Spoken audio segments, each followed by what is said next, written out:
আসসালামু আলাইকুম রহমতুল্লাহি ওবরাকাতু। দেশে বিদেশে থাকা সকল প্রিয়জনদেরকে জানাই ঈদ মুবারক, ঈদ মুবারক, ঈদ মুবারক। ঈদ উল আজহা আল্লাহ সুবহানাহু ওয়া তাআলার পক্ষ থেকে মুসলমানদের জন্য একটি উৎসব। রাসূল পাক সাল্লাল্লাহু আলাইহি ওয়াসাল্লাম হাদিস শরীফে ইরশাদ করেছেন, হে আমার উম্মতগণ, তোমাদের জন্য আল্লাহ সুবহানাহু ওয়া তাআলা তোমাদের জন্য বছরে 2টি ঈদ দিয়েছেন।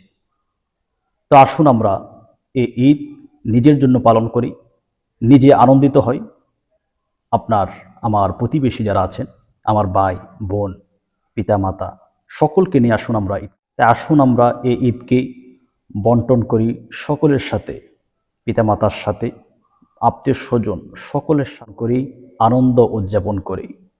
রাসূল পাক সাল্লাল্লাহু আলাইহি ওয়াসাল্লাম হাদিস শরীফে ইরশাদ করেছেন, তোমরা কুরবানির গোশতকে 3টি ভাগে ভাগ করো।